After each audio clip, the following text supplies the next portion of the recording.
todas. Yo creo que presentar a Ramón Flecha en Albacete, en un espacio educativo como este, no es muy complicado, ¿no? Todos y todas, o casi todos, casi todas las que estáis aquí, en un momento o en otro, habéis conocido, bueno, de momento seguro, la exposición que acaban de hacer de lo que son las comunidades de aprendizaje de la provincia de Albacete, pero también en algún momento habéis visto lo que es el aprendizaje dialógico, los principios básicos del aprendizaje dialógico en la asignatura de Sociología.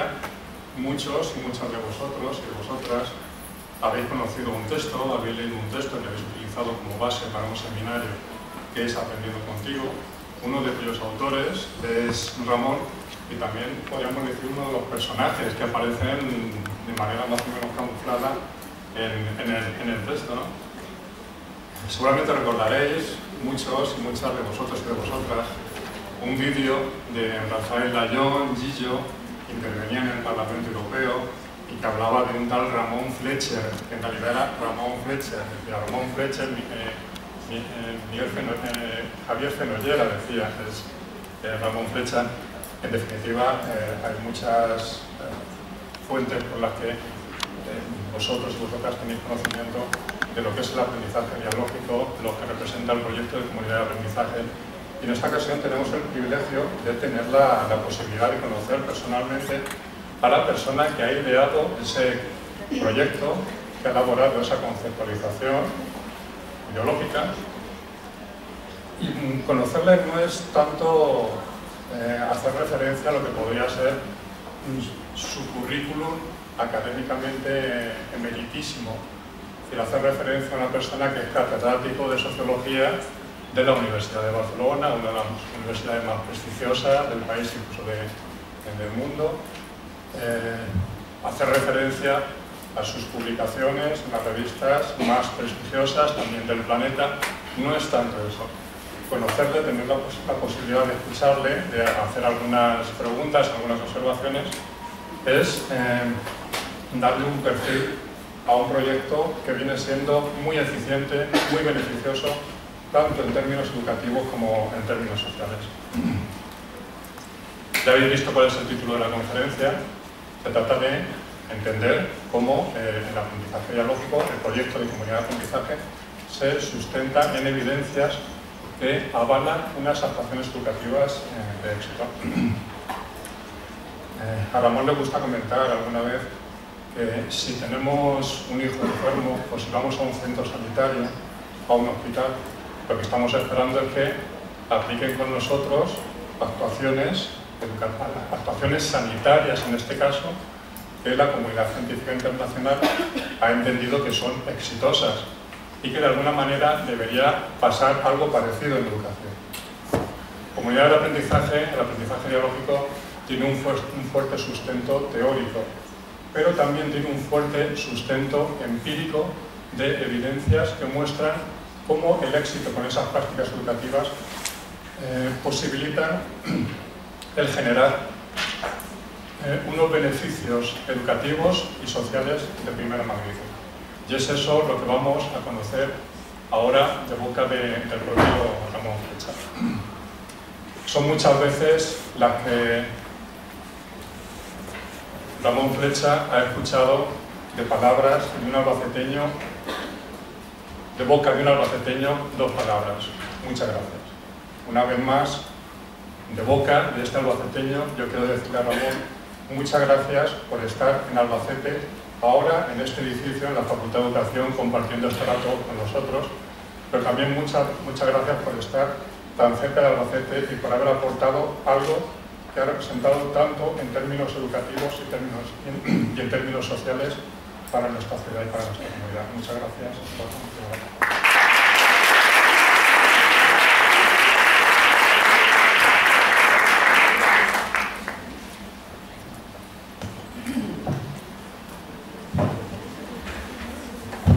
Muchas gracias a vosotras y a vosotros. Haré una introducción, una presentación de una duración que me lo diréis vosotras y vosotros con vuestras caras, ¿no? Y a partir de ahí podéis hacer preguntas, críticas, lo que queráis, tanto de la exposición que haga como de las otras cosas que conocéis sobre este proyecto educativo. A mí me toca ir por ahí, por el mundo, y aprender de gente como la que habéis tenido a la mesa antes, que son la gente que hace las cosas. Pasa que, bueno, voy detectando con toda la comunidad científica, somos decenas de miles, vamos detectando aquellas cosas que salen mejor en un sitio y las proponemos en el otro. Bueno, lo que es la introducción esta a la exposición tiene dos apartados.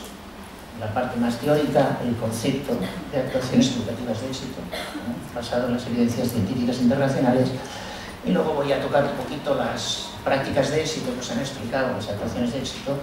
Voy a tocar un poco las evidencias científicas que hay, digamos, detrás o apoyándolas. Vamos con el concepto de actuaciones educativas de éxito. Por 2 veces el Parlamento Europeo ha hecho una jornada entera de educación y en ambas, aunque de diferente manera, pues se ha tratado este concepto de actuaciones educativas de éxito, que luego ha dado origen a muchas resoluciones por unanimidad siempre del Parlamento, por su Europa, de la Comisión Europea, ¿no? La base, como ya os decía Manuel, es el derecho a la educación. La base de este concepto es que todos los niños y niñas nacen con la misma sangre. No hay unos que tengan derecho a ir a la universidad y otros que tengan que acabar por debajo de lo que la Unión Europea considera el mínimo, que es la secundaria completa, si no es abandono escolar temprano, sino que todos y todas nacen con las mismas posibilidades, con las mismas necesidades.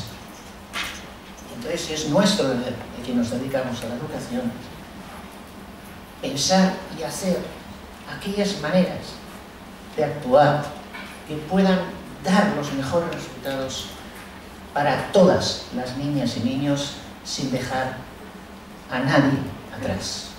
Ese es el concepto. Ahora lo pongo en forma académica. Las actuaciones educativas de éxito son las que la comunidad científica internacional, y aquí viene el punto clave, ha presentado evidencias que dan las mayores mejoras de resultados. ¿Resultados en qué?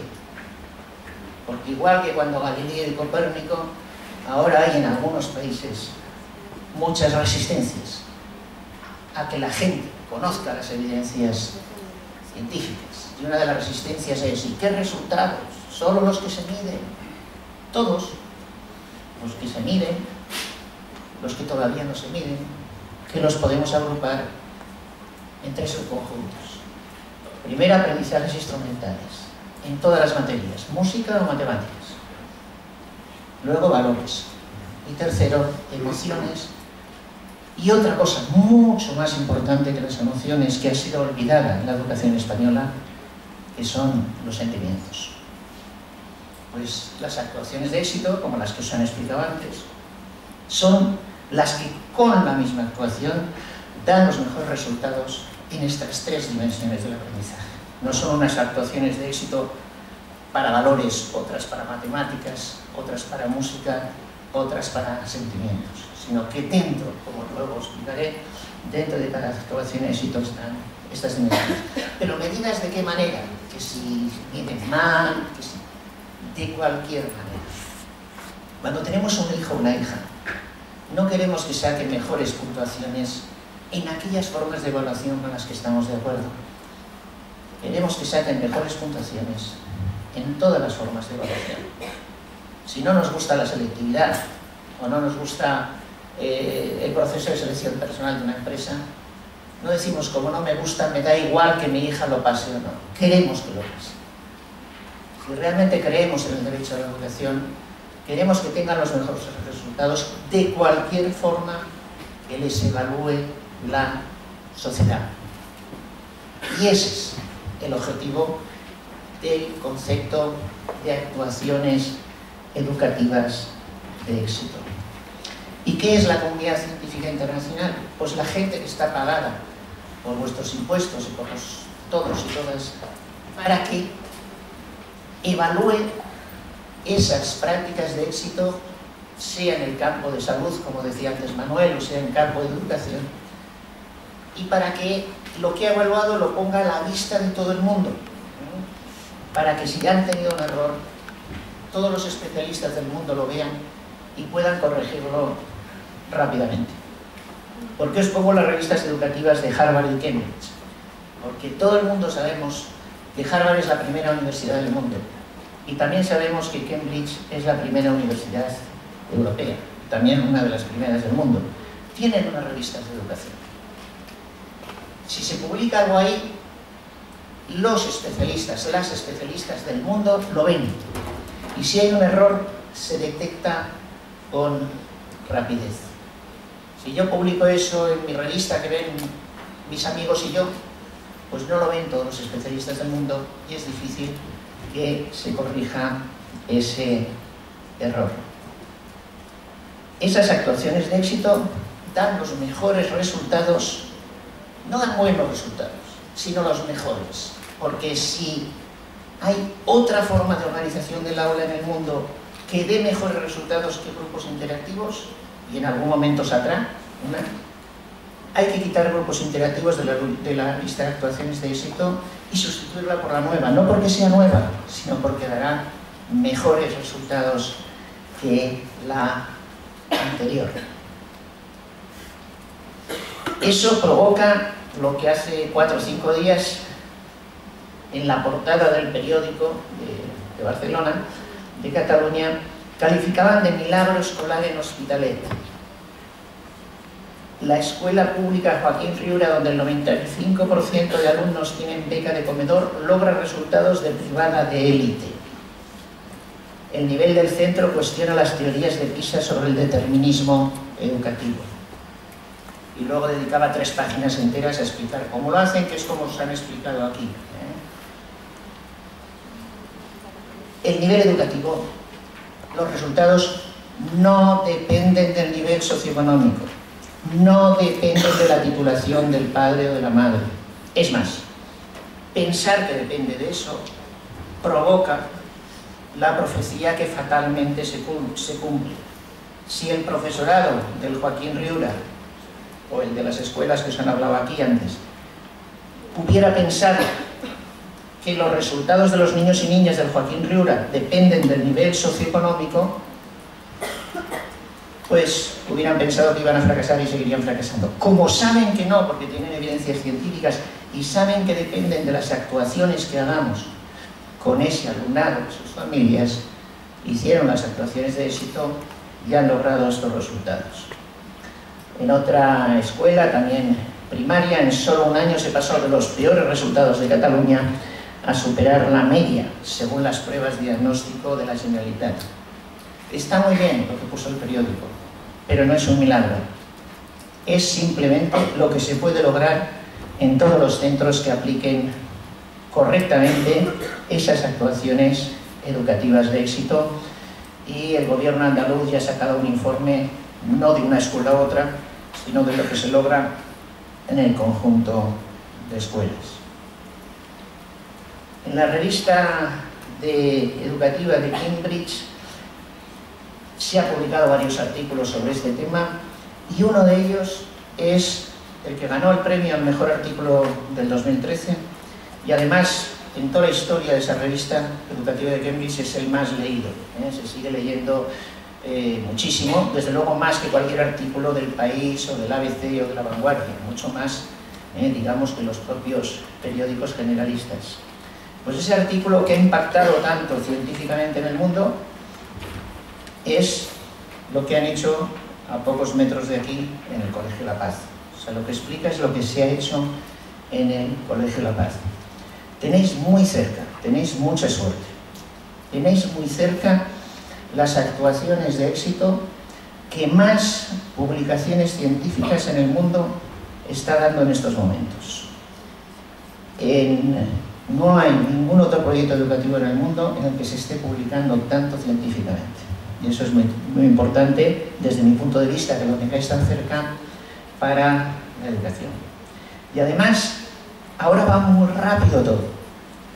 Y hay Un proyecto que, si lo queréis conocer, basta poner PLOS en Google para que lo tengáis, Public Library of Science, al cual se ha unido la Unión Europea hace casi 2 años ya, que pretende que todo descubrimiento científico, al cabo de 10 días de haberse producido, esté en abierto y gratuito, disponible para toda la población mundial. Eso está revolucionando todos los campos del saber y todos los campos profesionales, ¿no? Eso quiere decir, por ejemplo, ya hace 1 año y medio tuve un proceso de neumonía que no había tenido en mi vida. La profesional que me llevaba, yo veía que no me acababa de curar, cada vez peor. Miro lo que me está dando en PLOS One Medicine, veo que no. Veo quién es el profesional de Cataluña, el neumólogo que está en un ranking más alto en PLOS One Medicine, me voy a él y en 10 días estoy curado, ¿no? Eso lo vamos a hacer todos y todas en todos los campos, pero también los familiares, y yo he hecho varias charlas a la Federación Europea de Familiares sobre esto. También hice una charla sobre esto en el Parlamento Europeo hace menos de 20 días, porque quieren que toda la ciudadanía lo aprenda a hacer. Los familiares van a saber cuáles son las actuaciones educativas de éxito, las que avalan en Harvard, en Cambridge, etcétera, etcétera. Y van a ir a sus escuelas, donde están sus niños y niñas, y van a preguntar por qué no se hacen esas actuaciones. También os invito a mirar a través de Google, por ejemplo, las escuelas de Inglaterra, y veréis que, sin tener ninguna relación con ellas, tenéis transparentes todos sus resultados en las pruebas de diagnóstico, los informes de la inspección, las valoraciones de las familias, es decir, los resultados están transparentes en todas partes. Y también veréis que cuando inician una nueva actuación, primero se envía al equipo, envía a las familias un informe sobre la nueva actuación con las referencias de las revistas científicas internacionales en las que se avala que esa actuación tiene bases científicas. A veces, en España y en algunos otros países, nos hemos puesto unos anteojos hacia la educación tan basadas en lo que dicen los documentales de televisión, en lo que dice la prensa, en lo que dice alguien interesante. A lo mejor miramos lo que es la educación en Finlandia según un documental que salió una vez en la televisión sobre la educación en Finlandia. O a lo mejor miramos en Corea sobre la base de un documental que salió en televisión en Corea, que nos impide ver las evidencias científicas. Y por eso, por ejemplo, de Finlandia no vemos, como no vi aquel documental, que el cambio se produce a partir de 1985, cuando se decide que todo lo que se haga en las aulas tiene que estar basado en las evidencias científicas internacionales, y toda la formación inicial y permanente del profesorado tiene que basarse en las evidencias científicas internacionales. Antes del 85 tenían muchos peores resultados, bueno, antes del 89, porque la mejora se produjo en el 89, y eso no lo acabamos de ver, que es la base, y especulamos mucho con que si en Finlandia no tienen asignaturas, o no aprenden a leer cuando son niños, etc. Las cosas que van diciendo los periodistas que van unos días por allí.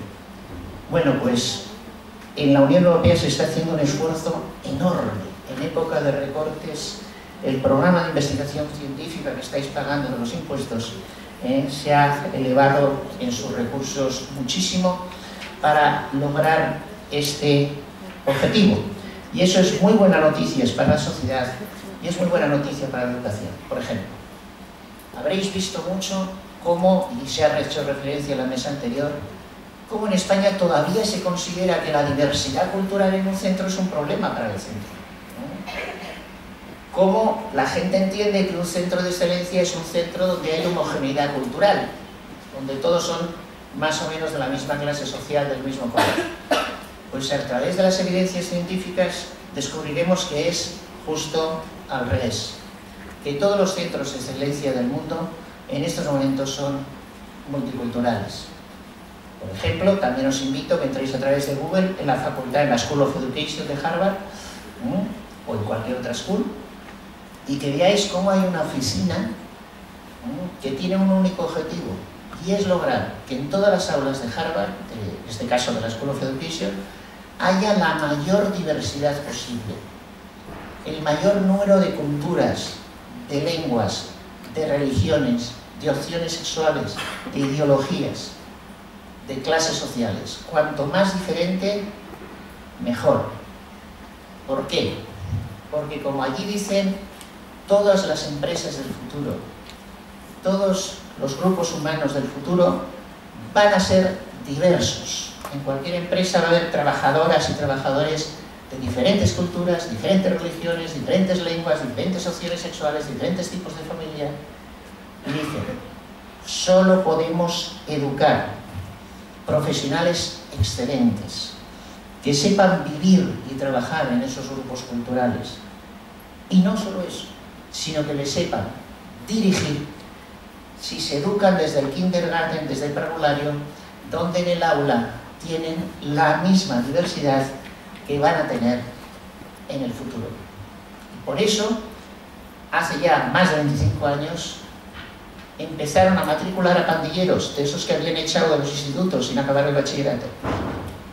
Y tuvieron un problema, y es que los pandilleros frecuentemente les decían: yo sin mi pandilla no voy a ningún sitio. Y no se matricularon.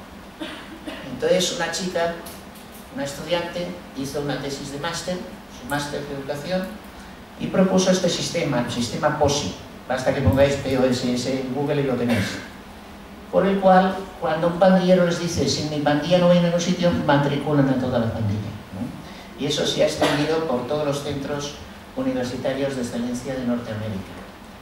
¿Por qué? Porque sin ellos nadie saldría excelente de allí. La diversidad es un requisito de la excelencia en educación y en muchos otros campos en estos momentos. En ese centro que he dicho Joaquín Riura, 95% de ayuda social, muchas culturas diferentes. Y sin embargo se ha logrado un gran éxito. Antes de las actuaciones de éxito no se lograba y se echaba la culpa a la diversidad. La diversidad nunca es causa de mayor fracaso. Me diréis, pero si los periódicos españoles ponen que con más de un 10%, bueno, pues porque, en fin, muy bien. La función de la prensa es imprescindible en democracia, no es la transmisión del conocimiento profesional y del conocimiento científico. No llevaríamos a nuestros hijos e hijas, a nuestros familiares, no les llevaríamos a un médico cuya información de la salud sea de la prensa, sino que sea de la información científica y profesional. Pues las familias no van a llevar a sus hijos e hijas, los que puedan elegir, a una escuela donde el profesorado coja su información de lo que sale en tal o cual programa de televisión. Bien, pues vamos un poquito a las evidencias científicas de las diferentes actuaciones de éxito. Ya habéis visto grupos interactivos. Estos son grupos interactivos que se están haciendo en escuelas de clase muy alta y asesoradas por la Universidad de Cambridge, ¿no? Y también tienen pues las mejoras de resultados que habéis visto en las escuelas que se os ha dicho antes, ¿no? Y al mismo tiempo logran los mejores resultados en los tres ámbitos. ¿Por qué en aprendizaje instrumental? ¿Cuáles son las evidencias científicas? Y es que el aprendizaje, como habéis leído en el aprendizaje dialógico, depende de las interacciones. Cuanto más riqueza de interacciones, más aprendizaje. Dicho con otras palabras, ¿no? Cuando mejor aprendemos una cosa, no es cuando nos la explican, sino que es cuando la tenemos que explicar. Yo saqué bastantes buenas notas hasta los 10 años, pero era de los de última fila. Con mi compañero Goyasua acabábamos muy rápido y nos dedicábamos a jugar a canicas y a veces a barquitos. Don Ángel, el profesor, tuvo un problema, y es que entró un niño con una necesidad educativa especial y no tenía nadie, fijaros, no tenía nadie para sacarle del aula. Se tuvo que arreglar con lo que tenía. Y dijo un dicho que se decía mucho en aquella época: voy a matar dos pájaros de un tiro. Aquel que charla tanto, flecha, aquí, primera línea, ¿no? Y allí estuve con él en un pupitre de 2 personas de madera. ¿Y qué pasó? Pues que a partir de ese momento, cuando yo acababa la tarea, en lugar de jugar a un juego muy fácil, como el Barquitos, por ejemplo, ¿no? Y lo fácil no genera desarrollo de la inteligencia. me tenía que esforzar muchísimo. Y el esfuerzo es un requisito para el desarrollo de la inteligencia. Cuanto más dificultades tenía él, más me tenía que esforzar yo. Eso tuvo dos resultados. Primero, que él acabó una carrera universitaria.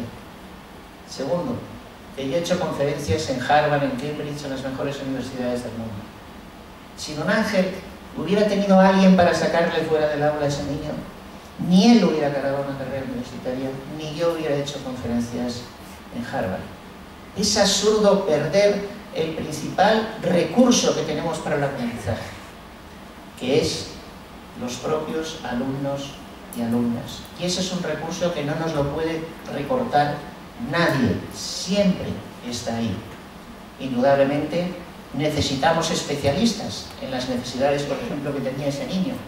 Y por eso, en comunidades de aprendizaje, reivindicamos mucho que haya especialistas, pero que no sirvan para segregar a los niños y niñas, sino que sirvan, al contrario, para incluirles, como se nos ha explicado antes una madre, en los grupos interactivos. La feminista española más reconocida científicamente en el mundo, su hija de 5 años, la profesora la vio muy inteligente, la puso al lado de una niña de síndrome de Down. Y la maestra se lo decía casi con miedo. Y ella dice, qué suerte tiene mi hija, porque así va a desarrollar su inteligencia mucho más que si le hubieras puesto en alguien que fuera como ella. Todo eso está muy demostrado científicamente, y si en España se piensa otra cosa es sencillamente pues porque leemos menos las bases científicas que los medios de comunicación. En grupos interactivos se están continuamente ayudando los niños y las niñas entre ellos y entre ellas. Están desarrollando no solo el aprendizaje de la física o el aprendizaje del arte, sino están aprendiendo a aprender la inteligencia académica. Segundo, valores. Sabemos que de valores los niños y niñas aprenden menos lo que decimos que lo que hacemos. Por lo tanto, una escuela que enseña valores no es una escuela que tiene programas de educación en valores, no es una escuela que dice que educa en valores, no es una escuela que habla mucho de valores, es una escuela que transforma toda su actividad de acuerdo con los valores en los que quiere educar.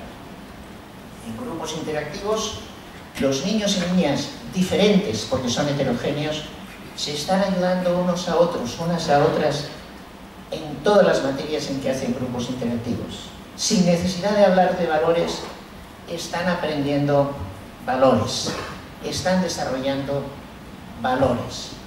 Si en lugar de eso les segregamos y hablamos de valores, aprenden que los valores es una hipocresía, es algo de lo que hay que hablar, pero a la hora de la práctica hay que actuar de forma diferente y contraria a los valores en que pretendemos educar. No hay programa de educación en valores en el mundo que eduque tanto en valores como organizar el aula en grupos interactivos. Emociones y sentimientos. Una cierta moda sin bases científicas de educación emocional ha suprimido los sentimientos de la educación española. Nunca se había escrito tan poco de educación y sentimientos en la historia de la educación española como ahora. Las emociones son importantísimas, pero los sentimientos lo son mucho más. Para todo. Por ejemplo, la amistad. De 0 a 18 años, incluso aunque no lo propongamos, se hacen a veces las mejores amistades de la vida. Hay gente que a los 80, a los 100 años, cuando nos habla de su vida pasada, recuerda sus mejores amistades en ese periodo de la infancia y la adolescencia. En ese periodo es en el que están en nuestros centros educativos. Nuestros centros educativos tienen que fomentar la amistad porque tener, aunque sea solo 2, 3 amigos, amigas de verdad, desde la infancia y la adolescencia, no solo cambia nuestras vidas profesionales, sino cambia mucho nuestras vidas personales. No es el momento de hablar de eso, no me da tiempo, pero Nagore, la famosa Nagore, que han hecho una película sobre ella, es la que murió en unas fiestas de San Fermín en el 2008, su amiga, también en la película, dice, si hubiera estado conmigo estaría viva. Y es verdad, si hubiera estado con su amiga Irún, Nagore estaría viva. en los grupos interactivos los niños y niñas hacen amigos y amigas de verdad. No se trata de decir ahora, como los sentimientos importantes y la amistad es importante, vamos a hacer unos talleres para desarrollar la amistad. No es así como se desarrollan las emociones y los sentimientos, sino igual que los valores, transformando toda la actividad del centro de acuerdo con las emociones y sentimientos en que queremos educar. Las tertulias dialógicas, sean literarias o sean también artísticas o sean de otros temas.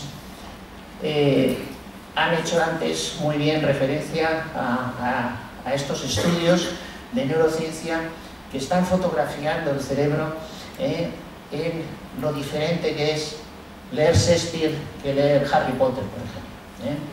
Leer Kafka o leer el Ramayana o leer la Odisea que leer El perfume o leer La hoguera de las vanidades o leer 50 sombras de Grey. No es verdad. No es verdad que lo importante es que lean, sea lo que sea. Una especialista en lectura muy conocida en España me decía hace unos 2 años en una conferencia en Valencia, me decía: lo importante para mí es que lean. Me da igual que sea la Odisea, que sea Lola. No es verdad científicamente. No genera lo mismo. Entonces antes preguntabais a alguien y os han respondido bien, ¿no? ¿Por qué no se pueden hacer otras lecturas? Os han respondido muy bien. Se pueden hacer otras lecturas. Lo que no se puede hacer es engañar a las familias y a la sociedad. Tú puedes decir, yo creo que es mejor leer Harry Potter que leer Hamlet.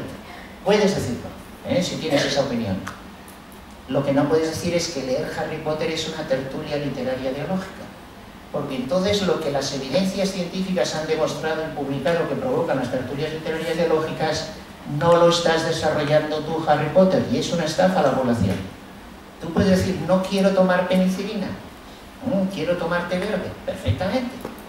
Pero no saques de la penicilina el contenido y le metas té verde y le digas que es penicilina.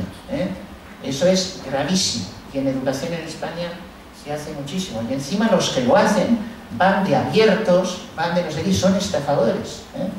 ¿Por qué no dices que estás haciendo círculos de lectura? ¿Por qué no dices que estás haciendo otra cosa? Lo digo porque se ha hecho bastante en España y ha habido estafadores que han presentado bajo un nombre, grupos interactivos o actuaciones educativas de éxito o tertulias literarias dialógicas, otra cosa que no tiene nada que ver. Todas las disculpas que se dan para robar a los niños y niñas la cultura, la mejor cultura, están refutadas por las evidencias científicas. De 0 a 18 años van a leer muy pocos libros y a lo largo de toda su vida también. ¿Cuántos libros da tiempo a leer a lo largo de la vida? ¿100? ¿200? Tenemos 2 posibilidades. O robarles lo mejor que ha producido la humanidad, o dárselo de 0 a 18 años. Si no les das de 0 a 18 años, el problema no es que después no lo van a hacer. Nunca van a leer el Ramayana, el Mahabharata, ni van a saber lo que es. No es lo grave. Lo grave, y eso está muy demostrado en neurociencia, es que les estás educando el gusto de tal forma que les va a aburrir en el futuro. Entonces, es un tema, digamos que claro. Es que a los niños y niñas no les gusta. Falso. No es verdad. Si se les da bien, y yo tengo vídeos por ahí que no da tiempo a poner, de niños y niñas que no saben todavía hablar lo suficientemente como nosotros para que les entendamos lo que dicen con menos de 2 años y que saben perfectamente quién es el Sade que cuenta cuentos de quién se enamoró Aladino. Si se les da bien. Y si se les da bien, les gusta la flauta mágica y les gusta lo que sea. Otra disculpa, que en esos libros clásicos no están bien los valores, que sale violencia de género porque Otelo mata a Desdémona. Está tan bien hecho en la buena literatura que eso genera crítica en los niños y niñas que hacen tertulias literarias dialógicas. Mi mismo hijo en Cambridge hace poco no había cumplido todavía 2 años. Allí cuando dan Otelo de verdad, no Otelo pasado por no sé quién que le acaba sacando con pistolas y con uniformes de hora, sino el de verdad. Y allí mismo, él no lo había visto nunca. Estuvo calladito todo el tiempo, escuchando muy bien, pero cuando Otelo mata a Desdémona, empieza a gritar. Dice, eso no es... Bueno, traduzco. Eso no se hace, eso no se hace, eso no se hace, dijo 3 veces. Tienen capacidad crítica si les dejamos que lo tengan. Y tienen altruismo. El otro día, en unas jornadas que organizaban gitanos de Valencia, me dice un ponente, digo, te traigo la mejor de Cambridge, si quieres una infancia, la que lleva al laboratorio de tal. Me dice, no la podemos pagar. Digo, pues en España los que más cobran son los que menos saben. Te va a cobrar menos que tal. Viene y explica que no es verdad eso de la evolución del niño primero egocéntrico y luego va descubriendo a los demás. Y te lo hace con un vídeo de su laboratorio. Un niño que casi no sabía andar, sabía pero apoyándose, está jugando con juguetes. Va a ella y le dice, le hace así con la mano como que quiere coger un objeto y no llega. El niño al principio no mira, luego empieza a mirar. Luego entiende lo que pasa. Se levanta apoyándose en la mesa, deja de jugar, va, le da el objeto, sonríe y vuelve a jugar. El altruismo está también presente desde que nace, en el espíritu crítico. Claro, si no se lo damos, y no se lo damos desde la infancia, nunca, digamos, lo tendrán. Pero total libertad, como se os ha dicho antes. Quien quiera hacer lecturas de otro tipo, músicas de otro tipo, genial. Pero que no diga a las familias que está haciendo lo que no está haciendo. Y las tertulias literarias dialógicas es solo con las mejores obras de la literatura universal. Esta tarde en la conferencia que daré esta tarde explicaré una investigación de Cambridge sobre los resultados de hacer tertulias literarias dialógicas, o sea, con libros de Shakespeare, etc. O sea, tertulias dialógicas de verdad, daré datos. Y lo otro, también se os ha hablado del modelo dialógico de convivencia. Mirad, ahora se está poniendo muy de moda en algunos países el programa Kiva. Bueno, el programa Kiva está muy bien, seguramente lo conocéis, está muy bien porque se centra en la movilización de los indiferentes. El programa Kiva es un subconjunto, un trozo del modelo dialógico de convivencia, que se dice en incluir. O sea, del modelo dialógico de convivencia han cogido un trocito y lo han, digamos, desarrollado y bueno, la verdad es que es muy caro, cuesta millones de euros, etc. El modelo dialógico de convivencia es gratis, quizá ese es su problema. Quizá hay gente que prefiere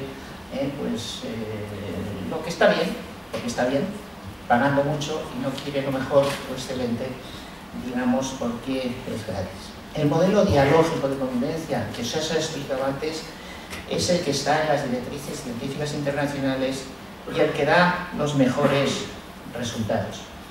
Ayer yo estaba dando una clase de máster en el INEF por la tarde, en el Instituto de Educación Física. Y así en el descanso, pues digo, no, mañana voy al Albacete.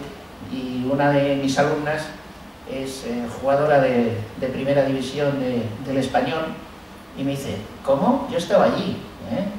Dice, yo he sido jugadora del Albacete el año pasado, a ver si lo veis.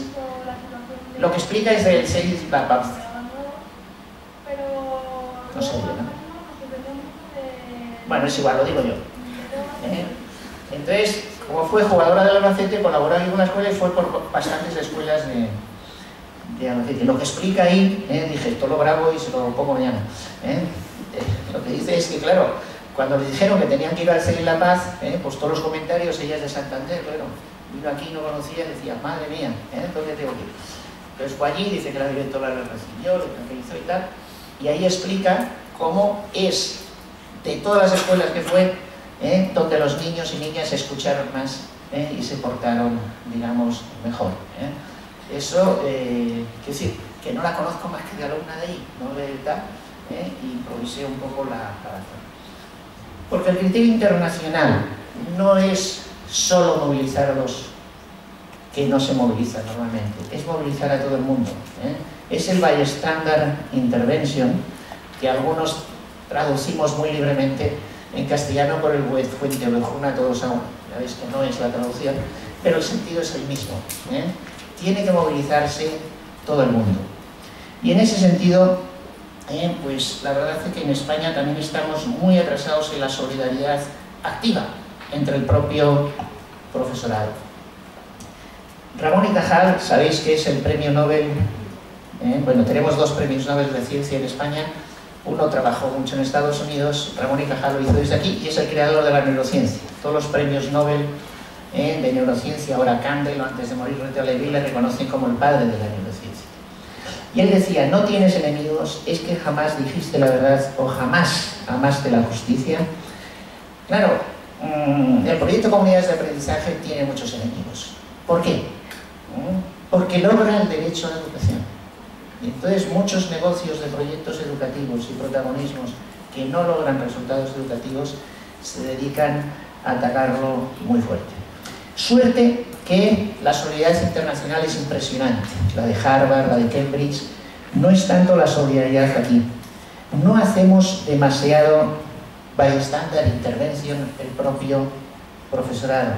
Incluso hay profesorado que por internet hace bullying, hace ciberbullying. Incluso ciberbullying a el propio proyecto de comunidades de aprendizaje. Por lo tanto, cuando alguna gente me pregunta, ¿y si esto es tan bueno, por qué no se hace en todas partes?